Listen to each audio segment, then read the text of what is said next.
할렐루야. 우리가 살아가는 삶 속에는 참으로 다양한 일들이 일어납니다. 그래서 한 해를 보내는 마지막 순간이 되면 많은 표현하는 단어 하나가 있습니다. 다사다난이라는 말입니다. 이게 한 해만 그런 게 아니라 우리가 이 세상 살아가는 모든 살아온 삶이 그렇고 우리 세계의 역사가 그렇습니다. 성경의 역사가 그렇습니다. 다사다난합니다. 근데 그 다사다난한 중에도 세월은 흐르고 있고 하나님의 뜻은 이루어져가고 있다는 사실을 우리는 알죠. 그런 가운데 그 세월의 흐름 속에 변함없이 오늘도 2024년 가정의 달을 맞이하고 어버이 주를 맞이합니다. 교회적으로는 47주년이라고 하는 교회 기념일을 또한 맞이하기도 하였습니다.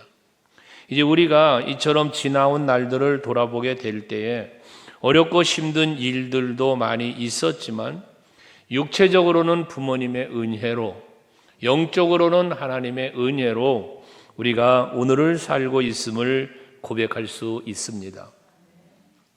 오늘 본문에도 보면 이스라엘을 도우신 하나님의 은혜가 기록이 되어져 있는데 이 내용은 아시는 것처럼 블레셋과 이스라엘 관계 속에서 이루어진 사건으로 하나님 앞에 범죄하고 우상을 섬기며 하나님 보시기에 합당치 못한 이스라엘 백성들을 하나님은 진노하시니까 블레셋에게 붙이셔서 고통을 당하게 하신 거거든요. 이때에 이 사실을 깨닫는 사무엘은 이스라엘 백성들을 미스바로 모이게 했고 그곳에서 하나님 앞에 회개하며 제단을 쌓고 기도하였고 그로 인하여 하나님이 마음에 그들의 회개를 기쁘게 받으시고 회복시켜 주셔서 블레셋과의 전쟁에서 승리하고 블레셋을 물리칠 수 있게 해 주신 이 사건이 이 7장에 기록이 되어 있는 겁니다. 이와 같은 하나님의 도우심으로 블레셋을 물리칠 수 있게 되어지자 그 승리의 기쁨 속에서 감사하는 마음을 가지고 기념비를 사무엘이 세웠는데 그 기념비의 이름을 에벤이셀이라 했다는 거예요. 그 뜻은 오늘 성경 12절에 기록되어 있는 것처럼 에벤에셀이라고 하는 그 뜻은 여기까지 하나님이 도우셨다라는 의미입니다. 우리 중창단 오늘도 찬양한 중창단의 이름이 에벤에셀 중창단인 이유는 지금까지 도우셨던 하나님께서 오늘까지 도우신 것처럼 내일도 앞으로도 도우실 것을 믿기에 우리는 에벤에셀이라고 하는 제단을 쌓는 거고 믿음을 갖고 사는 것입니다. 그래서 여러분들 이 에벤에셀을 생각하면 과거만 생각하지 말고 지나온 과거를 돌아보니 하나님의 은혜였고 하나님이 도우셨다는 그 고백이 있다면 지난날을 도우신 것처럼 앞으로도 도와주실 것이라는 미래적 소망도 에벤에셀 하나님의 신앙으로 여러분들이 가지고 살아갈 수 있기를 바랍니다. 그렇다면 이제 이 에벤에셀이라는 이 이름 속에 여호와의 도우심이 여기까지 도우심을 우리가 고백하는 것처럼 어버이 주일이기도 하니까 부모님이 지금까지 나를 지키셔 주셨음에 대한 것도 여러분들이 기억하시고 그 은혜에 감사하는 마음이 항상 있기를 바랍니다. 오늘 이 본문의 말씀을 통해서 어버이 주일과 교회 기념일을 보내면서 오늘까지 우리를 도우신 하나님의 은혜를 생각해 보고 그 어버이의 은혜도 생각해 보면서 어떻게 이런 은혜를 우리가 누릴 수 있었는가, 지금까지 지나온 날들 속에 이런 이유 연고로 하나님이 우리에게 이런 은혜를 베풀었다면 앞으로도 우리는 어떻게 하나님 앞에 살아야 할 것인가를 생각해 볼 수 있는 시간이 되기를 바랍니다. 제목을 에벤에셀 하나님이라고 했는데요, 사무엘에게만 이 블레셋 전쟁에서 승리한 이스라엘 백성들에게만 에벤에셀 하나님이 아니라 오늘 예배하시는 여러분 모두에게, 여러분 가정에도 에벤에셀의 하나님이 되어주시기를 주의 이름으로 축복합니다. 그렇다면 에벤에셀 하나님이 되려면 가장 먼저 무슨 일을 해야 할까? 하나님이 나를 도와주시기를 원한다면 우리가 무슨 일을 해야 할까입니다. 가장 먼저는 우리는 하나님이 나를 도와주시기를 원한다면 우리가 해야 할 일은 하나님을 섬기는 자가 되어야 한다는 것입니다. 당시 앞에도 말씀을 드렸던 것처럼 이스라엘 백성들은 하나님을 떠나서 우상을 섬겼어요. 우상을 섬긴 영으로 하나님의 진노로 브레셋의 지배를 받게 되었단 말씀이잖아요. 그런데 이스라엘 백성들이 그러한 자신들의 죄를 깨닫고 돌이켜서 하나님 앞에서 회개할 때 하나님은 그 회개를 받으시고 우상을 섬기는 게 아니라 오직 여호와를 섬기겠다는 마음만 갖고 살고자 하는 그들에게 은혜를 주시고 도우셨다는 거예요. 여러분, 우리가 부모님을 공경하는 것도 마찬가지잖아요. 부모 공경에 대한 이야기를 하는데요. 이 부모 공경도요, 하나님의 명령이잖아요. 출애굽기 20장 12절 말씀을 보시면 하나님이 부모를 공경하라고 명령하고 있습니다. 우리가 부모를 공경해야 하는 이 명령을 마음에 새기고 부모를 공경하는 삶을 살아야 하는 것도 하나님이 우리에게 베푸신 은혜가 있어 에베네셀의 하나님의 은혜를 누리는 것처럼 여러분이 부모를 공경하고 섬기면 그에 합당한 은혜와 복도 하나님이 주실 것을 약속을 하셨어요. 그게 여기 나와 있는 것처럼 같이 읽어볼래요? 시작. 내 부모를 공경하라. 그리하면 내 하나님 여호와가 내게 준 땅에서 내 생명이 길리라. 할렐루야. 이게 약속입니다. 부모를 공경하는 자에게 주실 하나님의 약속이 기록되어 있어요. 또 사도 바울을 통해서 말씀하신 에베소서 6장 1절로 3절의 말씀도 마찬가지입니다. 자녀들아 주 안에서 너희 부모에게 순종하라 하면서 뭐라고 그래? 이것이 옳으니라 라고 말씀을 합니다. 이것이 옳다. 그러시면서 3절에 보시면 부모를 공경하는 자가 받아야 될 복이 있는데 이로써 부모를 공경하면 이로써 네가 잘되고 땅에서 장수하리라 라고 말씀을 합니다. 여러분, 부모에게 효도하는 자녀들이 되어야 합니다. 그러면 그 부모가 잘 되는 거예요. 그러니까 부모는 자녀에게 효를 가르쳐야 되는 거예요. 공경을 가르쳐야 되는 거예요. 왜? 내가 효를 받고 공경을 받기 위해서가 아니라 내 자녀가 잘 되고 복 받고 장수하는 복을 받게 하려니까, 내 자녀가 복된 자녀가 되게 하려니까 부모를 공경하고 효할 것을 가르쳐야 된다는 거예요. 이것이 여러분들이 자녀를 양육하는 아주 훌륭한 양육법이기도 한 것입니다. 자녀들은 부모를 공경하고 섬기는 것이 하나님의 명령이요, 그것이 순종하는 것이라는 사실도 기억하고 거기엔 복이 따라온다는 사실도 믿고 부모를 공경하는 여러분들이 되어야 할 것입니다. 이것처럼 교회도 마찬가지입니다. 하나님께서 이제 교회가 설립되고 예수 그리스도께서 통하여 그 터위에 교회를 세우시고 오늘 47주년에 이르기까지 오게 하신 하나님의 은혜를 늘 기억해야 합니다. 그리고 그 은혜에 감사할 줄 아는 여러분들이 되셔야 합니다. 그러니까 오직 여호와를 섬기고 오직 여호와만 바라보는 삶을 살아야만 지금까지 지켜주신 에베네셀 하나님처럼 앞으로도 지켜주실 거라는 믿음을 갖고 오직 여호와를 섬기는 일에 힘쓸 수 있는 여러분 되시기를 바랍니다. 앞에 7장 3절과 4절 말씀에 보면 이제 이방 나라의 지배를 받고 있는 이 상황에서 사무엘 선지자는 이스라엘 족속들에게 말합니다. 미스바로 모이라는 겁니다. 만일 너희가 전심으로 여호와께 돌아오려거든 이방 신들과 아스다로스를 너희 중에서 제거하고 너희 마음을 여호와께로 향하여 그만을 섬기라. 그리하면 너희를 블레셋 사람의 손에서 건져내시리라 라고 선포를 해요. 백성들 앞에 미스바로 모이게 해서 그곳에서 백성들에게 여호와께로 돌아와라 라고 선포하면서 돌아오려거든 이렇게 우상을 제거하고 돌아오라고 말씀하시거든요. 그때 4절의 말씀에 보면 이에 이스라엘 자손이 바알들과 아스다롯을 제거하고 여호와만 섬겼더라 라고 말씀을 합니다. 이 때문에 여호와만 섬기는, 모든 우상을 섬겼던 걸 다 버리고 오직 여호와만을 섬기는 그 섬김의 자리로 나왔기 때문에 하나님께서는 그들을 도우셔서 블레셋과의 전쟁에서 승리하게 해 주셨다는 것입니다.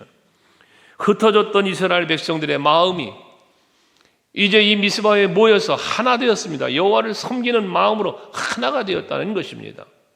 우리 서강교회가 온 성도가 오직 여호와를 섬기는 마음으로 온전한 하나님의 사람으로 그 마음을 품고 살아갈 수 있는 여러분들이 될 수 있기를 제 이름으로 축원합니다. 하나님을 향한 마음을 정하지 않고는 주의 일을 할 수 없을 뿐더러 신앙도 성숙할 수 없습니다. 그러니까 우리 마음이 하나님을 향하지 않으면 아무것도 안 된다는 거예요. 신앙생활을 올바르게 할 수가 없게 되어진다는 것을 말하는 겁니다.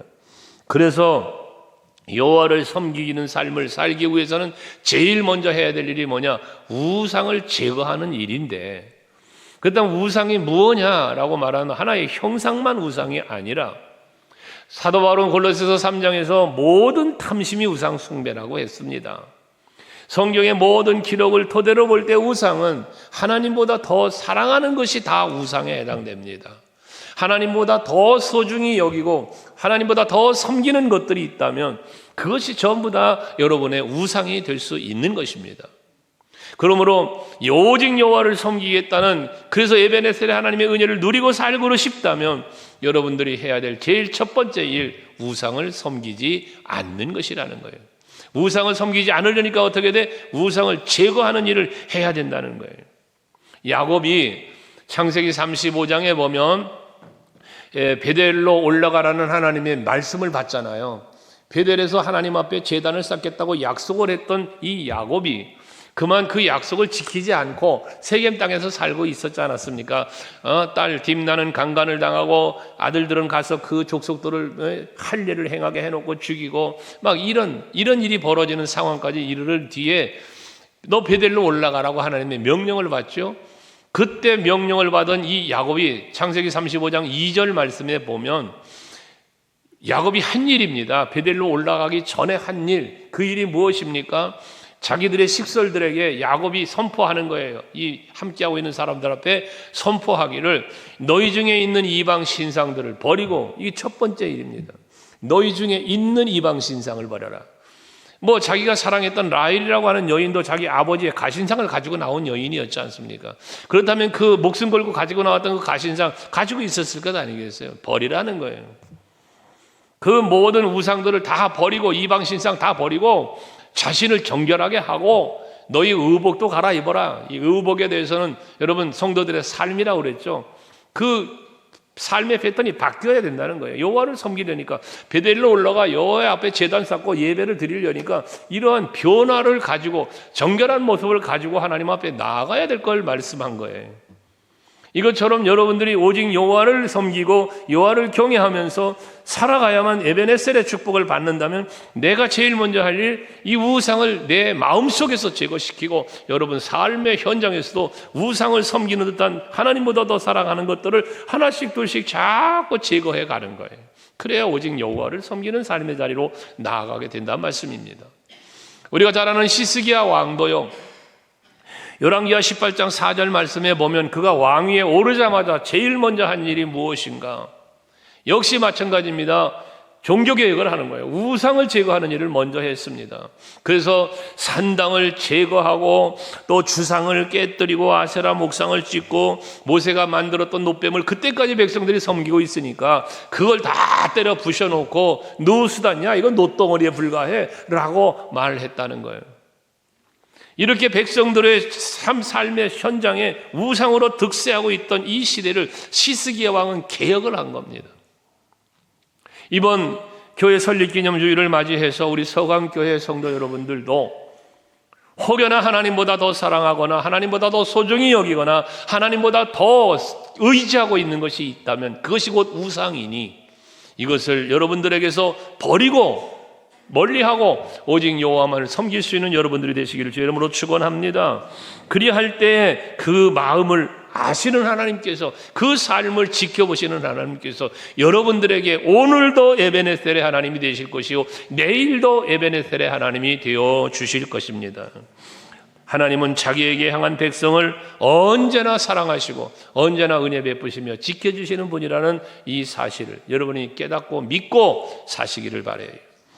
그 다음 여호와 하나님의 에베네셀의 하나님의 도우심을 받는 삶을 살기를 원한다면 여호와를 섬기는 것뿐만 아니라 이제 여호와 하나님을 의지하며 기도하는 삶을 사는 성도가 되어야 합니다. 여호와 하나님 앞에 기도하는 것은 하나님의 도우심을 요청하는 행위입니다. 하기 때문에 여러분들의 기도는, 성도들의 기도는 에베네셀 하나님을 바라보는 성도라면 마땅히 해야 할 일이라는 거죠. 여러분 오늘 어버이주일이니까 같이 생각해 볼 수 있는 것은, 여러분 힘들고 어려운 일이 생기면 뭔가 도움이 필요하면 어떻게 사람은 도울 자를 찾아요. 그 어린 아이들은 누굴 찾습니까? 부모님을 찾죠. 엄마 아빠를 찾는 거예요. 그러니까 이게 지금 나는 도움이 필요해. 도움이 필요하니까 우는 거예요. 어린아이 의사 표현해서 말도 못하니까 우는 거로 표현하는 거예요. 엄마 아빠 나 좀 봐달라는 거지. 나 좀 도와달라는 거지. 오줌 싸놓고 울고 똥 싸놓고 울고 배고프다고 울고 지금 도움이 필요한 거예요. 마찬가지입니다. 하나님 앞에서도 우리는 뭔가 도움이 필요할 때 하나님을 찾는 여러분들이 되셔야 된다는 것입니다. 육적으로 혈통적으로 어린아이에게는 부모를 찾는 것이지만 영적으로는 우리 신앙 안에서는 여호와 하나님을 찾는, 이게 기도 아니겠습니까? 이렇게 하나님 앞에서 하나님을 찾을 때 하나님은 만나주실 걸 약속하셨지 않았어요? 잠언서 8장에 보면 17절에 나를 사랑하는 자가 나의 사랑을 잊고 나를 간절히 찾는 자가 나를 만날 것이라고 말씀하지 않았습니까? 여러분이 하나님 앞에 기도하고 하나님 앞에 나오면 하나님은 반드시 여러분 만나 주시는 거예요. 도움이 필요하십니까? 기도하시라는 것입니다. 오늘 본문에도 보면 이스라엘 백성들이 미스바에 모였고 하나님 앞에 회개 기도를 해요. 사무엘상 7장 6절 말씀에 보면요, 이건 바로 본문 앞에 있는 거예요. 6절 말씀에 보시면 이스라엘 백성들이 미스바에 모였어요. 그리고는 여호와 앞에 그 물을 길어다 부어놓고 그날 종일토록 금식하고 거기에서 말하기를 우리가 여호와께 범죄하였나이다 하니라. 회개하는 거죠. 지금 이 회개, 하나님 앞에 회개의 기도를 드리는 거예요. 이렇게 하니까 하나님께서 그것을 아름답게 보시고요, 그리고 저들의 죄를 용서하시고요, 그리고 저들을 도와주시는 거 아니겠습니까? 그 전쟁에 승리하게 된 것입니다. 그런데 여기서 우리가 한번 볼 것은, 그렇게 하나님 앞에 회개하고 하나님의 기쁨이 되어진 이스라엘 백성들을 누가 지켜봅니까? 블레셋 사람들이 지켜봅니다. 블레셋 사람들, 하나님 앞에서 이스라엘 백성이나 하나님이 보시는 이스라엘 백성들은 하나님 앞에 기쁨이죠. 하지만 블레셋 사람들이 볼 때는 도전입니다. 와, 저놈들이 미스바에 모였다. 거기다 함성 소리가 막 들립니다. 회개하는 기도인데요. 그래서 저들이 들을 때 함성이요. 그러니까 블레셋 입장에 볼 때는, 야, 이놈들이 우리를 공격하려고 하는가, 지금 전쟁하려고 저래 모였는가, 그래서 지금 대항하려고 하는가라는 그런 생각이죠. 그러니까 블레셋이 바로 쳐들어와 버렸어요. 미스바에 모여있는 저들을 블레셋이 바로 쳐들어옵니다. 그때 블레셋이 쳐들어오니까 이스라엘 백성들이 8절에 보면 사무엘에게 말합니다. 당신이 우리를 위하여 기도해달라는 겁니다. 사무엘한테 기도를 부탁합니다. 그때 사무엘이 그 부탁하는 백성들의 말을 듣고 9절에 보면 사무엘이 전 먹는 어린 양 하나를 가져다가 하나님 앞에 온전한 번제를 드리고 이스라엘을 위하여 여호와께 부르짖었다. 그랬더니 마지막 뭐라 그래요? 부르짖음에 여호와께서 응답하셨더라. 이게 도우심입니다. 원인입니다. 이유입니다. 여러분들이 여호와 하나님 앞에 부르짖으시면 그 부르짖음을 하나님은 들으시고 그 부르짖음에 합당한 은혜를 응답해 주시는 은혜, 이게 도우신 하나님, 에베네셀 하나님의 은혜가 임하는 통로가 바로 기도라는 것이었습니다. 여러분, 야고보서 5장 16절에 보면 의인의 간구는 역사하는 힘이 크민이라 했습니다. 의인이 누굽니까? 여러분입니다. 믿음으로 사는 사람입니다. 하나님 말씀을 믿고 하나님을 믿고 그 능력을 믿고 그 사랑을 믿고 여러분 도우실 걸 믿고, 이게 의인입니다. 그 의인의 기도는 역사하는 힘이 크답니다. 왜? 기도자는 나지만 응답하시는 분은 하나님이시니까, 역사하시는 분은 하나님이시니까, 그 하나님의 크신 능력이 임하니까 역사하는 힘이 클 수밖에 없는 것입니다. 여러분이 스스로 할 수 없는 일이 많습니다. 그게 힘들다는 겁니다. 지치는 겁니다. 어려운 겁니다. 하지만 내가 그런 부족하고 연약하고 힘없는 나지만 부르짖고 하나님 앞에 기도하면 전능하신 하나님이 그 놀라운 권능으로 역사하시면 여러분 삶의 현장은 기적은 일어나는 거예요. 홍해바다가 갈라지잖아요. 여러분, 놀라운 역사는 하나님의 능력에서 나오는 거예요. 그러니까 여러분이 능력 있는 척하지 마시고 나는 약하고 나는 부족합니다. 그러나 전능하신 여호와여 나를 도와주세요 기도하시면 반드시 여러분을 도와주실 것이고 거기에 에베네셀의 놀라운 은혜가 임하게 되어진다는 거예요. 그래서 기도는 하나님을 믿는 믿음의 사람이 할 수 있는 최고의 무기다. 여러분, 기도는 하나님 앞에 하나님의 능력을 내 삶의 현장으로 이끌어오는 하나의 통로예요. 여러분들이 필요한 것을 언제든지 주시려고 예배해 놓으신 하나님의 그 놀라운 은총과 축복이 여러분들에게 내려오는 통로예요, 통로. 그래서 말씀을 드렸죠. 기도는 철로길과 같다. 기찻길, 철로길과 같다. 철로와 같다는 거예요, 기도는. 그래서 하나님께서 여러분에게 주시는 은혜와 복을 실은 기차가, 화물 그 차가 여러분이 기도할 때 그 철로를 타고 여러분에게 달려온다는 거예요. 그런 표현이 있잖아요. 그러니까 여러분 기도하십시오. 그러면 에베네셀 하나님이 여러분을 반드시 도와주실 것입니다. 하나님께서는 분명히 약속하셨잖아요. 구하는 자에게, 기도하는 자에게 응답을 주실 것을요. 마태복음 7장 7절에도 예수께서 말씀하시잖아요. 구해라, 너희는 구해라. 그리하면 구하는 너에게 내가 주실 것이다 라고, 줄 것이다 라고 약속이에요, 약속. 기도하면 응답해 주실 것을. 또 마가복음 11장 24절에도 예수께서 말씀하시기 믿음의 기도를 얘기하죠. 믿음의 기도. 너희가 구한 것은 받은 줄로 믿어라. 그래야면 어떻게? 그대로 되리라. 그대로 되시게끔 하시기 위해서 요한복음에서는 예수님 뭐라고 말씀합니까? 너희가 내 이름으로 무엇이든지 구하면 내가 행하리라. 그죠? 내가 행하리라. 그러니 여러분 기도하시는 여러분 되시면 하나님이 그 기도하는 여러분의 기도를 들으시고 에베네셀 하나님 되셔서 도와주신다는 말씀이에요. 여러분 히스기야 왕은요, 전쟁이 일어날 때 이 전쟁에 자기 힘으로 이길 수가 없어. 그래서 그 랍사게가 보내온 전문을 들고 어떻게 합니까? 성전에 올라가서 성전 앞에 그 전문을 펼쳐놓고 하나님 앞에 기도하잖아요. 기도하고 밤새도록 기도만 해서 히스기야 한 건 기도밖에 없어. 기도만 했어요. 그런데 그 기도의 결과가 무엇이었습니까? 하나님이 일하셨잖아요. 그게 이사야서 37장 36절 말씀이에요. 거기 보면 오 여호와의 사자가 나타나서 그러죠. 여호와의 사자가 나타났대.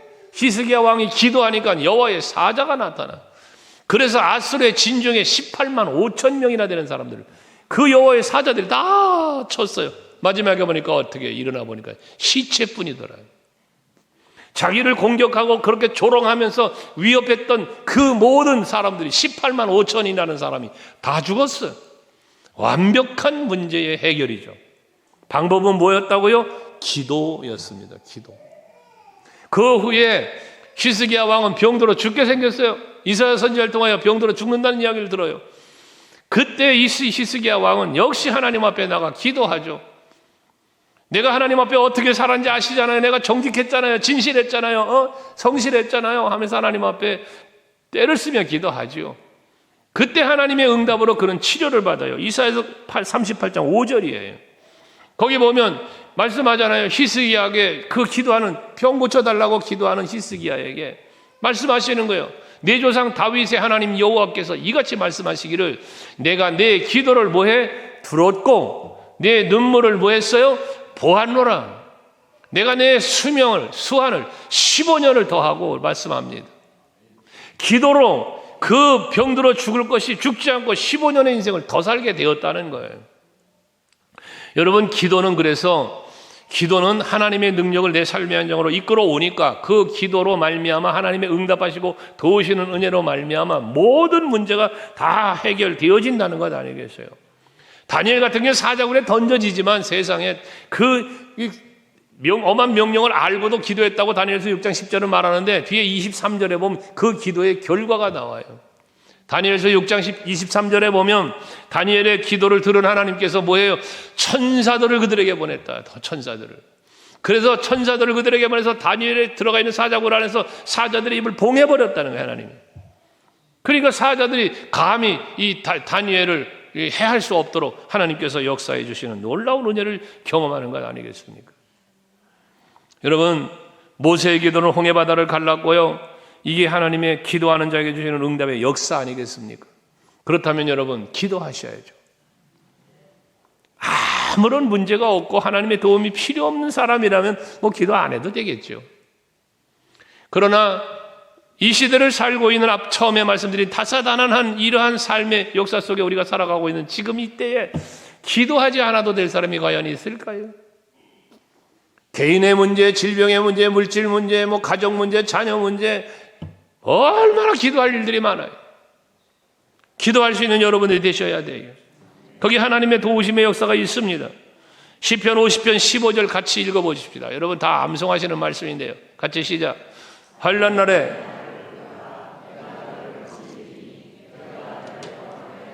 할렐루야. 환난을 당하는 날이면, 환난과 어려움이 있으면 기도하라는 거예요. 그러면 내가 너를 건지리니 그러잖아요. 건지리니. 근데 우리는 이런 문제가 생겼을 때 하나님 앞에 부르짖고 기도하는 게 아니라 사람을 찾아요. 세상 방법을 자꾸 찾아요. 세상에 힘이 있어요. 그거 갖고 안 되는 거예요. 안 되는 거예요. 한계가 있잖아. 한계가. 하나님을 믿고 하나님을 바라보시면 전능하신 하나님께서 여러분들의 모든 그 문제를 다 해결해 주실 줄 믿으시기를 바랍니다. 힘들고 어려운 상황 속에서 하나님 앞에 기도를 하면 하나님은 평안을 선물로 주십니다. 평안을 선물로 주십니다. 세상에 줄 수 없는, 세상이 주는 것과는 다른 그런 평안을 주신다고. 우리 서강교회 성도들이 바로 그런 평안을 예수 안에서 누리고 예배에서 하나님의 도우심의 은혜를 기도로 이루어가는 여러분 될 수 있기를 바랍니다. 세 번째 에베네셀의 은혜를 아까 말했죠. 여기까지 도우신 하나님. 그러면 여기까지 도우시고 끝 하나님이 아니라 미래로 앞으로도 계속 도우실 하나님을 생각해 보면 우리는 감사해야 된다는 거예요. 감사. 여기까지 도우심에 감사하여 감사하잖아. 그러면 이 감사를 하나님이 받으시고 감사로 더 하나님이 나를 더 영화롭게 해주시는 놀라운 은혜를 베풀어 주신다는 겁니다. 믿으시길 바래요. 아까 에베소 6장 1절 말씀을 드렸지만 이것이 옳으니라 그러잖아요. 이것이 옳으니라. 우리가 부모를 공경하고 여호와를 섬기며 감사하는 행위, 이것은 마땅히 해야 될 도리입니다. 도리. 특별히 부모 공경에 대해서 말씀하시고 이것이 옳으니라라고 말씀했는데 왜 자녀가 부모를 공경해야 할까? 오늘 어버이주일이고 교회 기념주일이다 보니까 이 두 가지를 같이 말씀 자꾸 드리게 되는데요. 왜 공경을 해야 될까? 부모님의, 내가 오늘이 있기까지 부모님의 도우심이 많았기 때문이에요. 부모님의 도움이 없이 오늘이 있을 수 있는 사람은 아무도 없어요. 그런데 자녀들이 그러한 부모님의 은혜에 대하여 망각하는 거예요. 잊어버리는 거예요. 여러분, 우리가 알지 못하는, 또 우리가 기억하지 못하는 부모님들의 은혜가 많아요. 내가 보지 못한 부모님의 사랑이 얼마나 많은지 여러분 아셔야 돼요. 나는 잠들어 있어도 부모는 잠들지 못하며 나를 보살펴주는 그 은혜, 난 못 봤어요. 그거. 내가 힘들고 어려웠을 때 나를 위하여 눈물로 기도했던 그 어머니의 기도, 이 성전에 나와서 기도했던 그 어머니의 기도가 나는 보지 못했어요. 기억도 못해요. 근데 그게 있었어요. 이것처럼 우리가 알지 못하기 때문에, 우리가 기억할 수 없기 때문에 부모님의 은혜를 깨닫지 못하고 있을 뿐, 감사하고 하지 못할 뿐, 분명한 것은 오늘 우리들이 살고 있는 삶의 현실 속에 미쳐진 그 부모님의 은혜가, 끼쳐진 그 은혜가 있다는 사실을 여러분이 잊지 마시기 바랍니다. 나의 나 된 것은 하나님의 은혜라는 바울의 고백이 있습니다. 맞습니다. 우리가 영적으로 볼 때, 삶을 볼 때 나의 나 된 것은 하나님의 은혜에 맞습니다. 그러나 육체적으로 생각해 보면 내가 지금 오늘의 나 된 것은 부모님의 은혜가 있음을 거부할 수 없습니다. 여러분, 부모님의 은혜 때문에 태어났고 자랐습니다. 성장했습니다. 내가 열심히 공부해서, 내가 머리가 똑똑해서 잘나서 성공했습니까? 까불지 마십시오. 교만하지 마십시오. 여러분들이 그렇게 공부할 수 있는 환경을 만들어준 분들이 부모님들입니다. 먹을 거 안 먹어가며, 누릴 것 안 누리가며, 오늘도 아까 장로님들이랑 같이 차 한잔 마시면서 그런 얘기를 했습니다마는 보릿고개를 보내왔던 부모님들입니다. 보릿고개를. 그런데 어린아이들은 그걸 몰라요. 먹을 것이 없어서, 쌀이 없어서 밥을 못해 먹었다니까 기껏 한다는 말이 우리 조카 녀석이 한 말이에요. 옛날에 쌀 없으면 라면 끓여 먹으면 되지. 먹을 게 없는데 쌀이 어디 있어? 라면이 어디 있어? 응? 어느 분은 보리밥 때문에 불평한다고 그런 얘기를 합니다. 그래서 보리밥만 해먹였더니 대번에 다음부터는 뭐 먹는 거에도 불평하지 않고 먹었다고 그런 얘기도 들었는데, 여러분, 우리는 기억해야 합니다. 부모를 공경한다는 말을 잘 이해해야 돼요. 일반적인 부모를 공경한다는 건 일반적인 사랑이 아니에요. 요즘 여러분 제가 간혹 그런 얘기 듣습니다. 제가 들어요. 여러분들에게도 듣고 다른 사람에게도 들어요. 뭐냐면요. 우리 어머니가, 우리 아버지가 이제 연세가 드시니까 몸도 아프시고 막 그래서 측은한 생각이 들어요. 측은한 생각이 든대요. 그래서 보약 좀 줘드렸대요. 병원 좀 모시고 갔다 왔대요. 맛있는 것도 좀 사드렸대요. 측은해 보여서. 여러분, 부모 공경은요, 불쌍히 여기는 거 아니에요. 부모님이 늙고 나이 먹고 심었고 병들어서 불쌍해 보여. 그래서 불쌍해 보이기 때문에 찾아뵙고, 불쌍해 보이기 때문에 뭐 고기 사드리고, 불쌍해 보여서, 외로워 보여서 한번 놀러가 드리고, 모시고 어디 놀러 갔다 오고. 그거 착각하지 마세요. 부모 공경 아니에요. 부모 공경이란, 이 공경이라는 단어의 원어는 뭐냐? 높여드리며 존경한다는 의미예요. 높여드리는 거예요.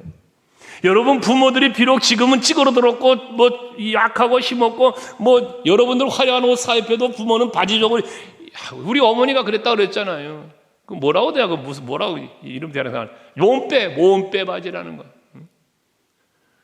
그러시면서 산 분이 어머니시라고요. 어리시라고요. 나아가서 길쌈매매지, 지금 국가야 많이 발전됐지만 그랬던 분들이 부모라고. 여러분들을 그렇게 키우기 위해서 하신 분들이 부모님들이라고요. 그 부모님들의 그 삶을 존경해 드리는 게 공경이요. 그렇게 살아오셨던 부모님의 삶을 존경해 드리는 거. 나 때문에 그렇게 사신 거지, 나 때문에. 요즘 사람들은 뭐 자식 생각하지 않고 그냥 내 멋대로 내 삶을 추구한다는데, 여러분, 부모를 공경하시기 바랍니다. 어린애들이 아멘 하잖아요. 그래서 다시 말씀드립니다. 부모님은 불쌍히 여기는 존재가 아니라 높여드리고 공경하고 존귀 여겨야 할 대상이라는 사실을 잊지 마시기 바랍니다. 여러분, 그런 마음을 갖고 부모님께 꽃 한 송이도 달아드려야 돼요. 그래서 이것도 아까 얘기했어요. 우리 장로님들은 옛날에는 말이에요, 우리 어린 시절 연세대분들은 다 기억, 이거 어버이 줄이라고 이걸 말이에요, 습자지 사다가 만들어. 근데 그 만드는 게 뭐 잔잔한 솜씨는 없으니까 만들다 보면 이만해져. 이만한 카네이션 달아드리고 그랬어요. 지금 이거 갖다 돈만 주면 다 만들어 놓은 거 이렇게 사다 달아줘요. 그래도 달아주니까 그나마 고마워요. 여러분, 부모가 나를 위하여 흘린 땀과 눈물과 그걸 생각해 보면서 나도 그에 준하는 뭔가 한번 하면서 섬긴다. 필요한 겁니다. 필요한 거예요. 지난 어버이날 아침에 아침밥을 먹는데 제 딸이 어버이날이라고 뭐 편지를 써가지고, 그리고 선물이라고 뭐 무슨 박스 하나 이렇게 해가지고 왔습니다. 그래서 이제 뭐야 이거 그랬더니 힘차게 열어보세요. 그래. 힘차게 열어보래요. 놀래진 마시고요. 또 그러고. 그냥 놀래지 말라는 말에 조심스럽잖아요. 그래서 나는 한편에 앉아있고 이제 사모가 그 뚜껑을 이렇게 여는데 영가 푸툭해요. 뭐야 깜짝 놀라가지고 얼른 확 열어야 된다나. 확 열더니 돈이 막 쏟아져요. 제 어버이날에 돈벼락 맞았어요. 돈 그냥 방 안에 쏟아진 거, 식탁 앞에서 다 쏟아져 나온 거를 사모가 주섬주섬 줍더니, 네가 더 돈이 많이 필요하잖아. 그리고 도로 건네줍디다. 자녀의 마음, 부모의 마음이죠. 그런데 알아야 할 것은 돈벼락 한번 맞췄다고 효도 다 했나? 그렇잖아요. 어버이날 모시고 가서 저 어디 멋있는 데 가가지고 구경식들을 밥 한 공기 사드렸다고 해서 그게 효도 다 했나요? 멋있는 선물 뭐 했다고 그게 효도 다 했나요? 아니요. 돌아가실 때까지 존경하고 높여드리고 사랑하는 그 마음 꼭 잊지 마시기 바랍니다. 감사를 하잖아요. 감사하면 또 다른 감사할 만한 일이 일어나는 게 삶의 현실이에요. 하나님도 분명히 약속하셨어요. 하나님도. 시편 50편 아까 15절 읽었는데 23절 한번 봅시다. 시편 50편 23절 같이 한번 읽어볼래요? 시작. 감사로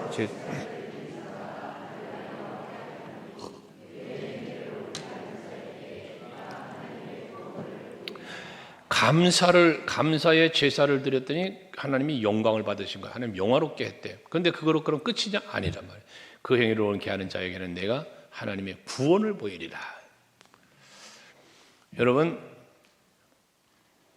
감사합니다라는 말만 잘하고 살아도 복 받습니다. 감사하다는 말만 잘하고 살아도 그 사람 복 받아요. 감사합니다 인사 잘하는 사람을 싫어하는 사람 아무도 없습니다. 아무도 없어요. 그러니까 여러분 성도 간에도 서로 감사합니다. 아, 참 고맙습니다. 이 인사만 잘해도 여러분 복 받아요. 복 받아요. 그런데 뭐가 그렇게 감사가 어려운지, 하나님 앞에도 사람 앞에도 부부 간에도 형제 간에도 성도 간에도 그 감사하다는 말이 왜 그렇게 안 나오는지, 안 나오는 이유가 있어요. 안 되는 이유가. 감사할 걸 못 찾거든. 불평할 것만 보이거든. 눈을 잠깐만 감았다 떠봐봐요. 감사할 일이 불평할 것보다 더 많아요.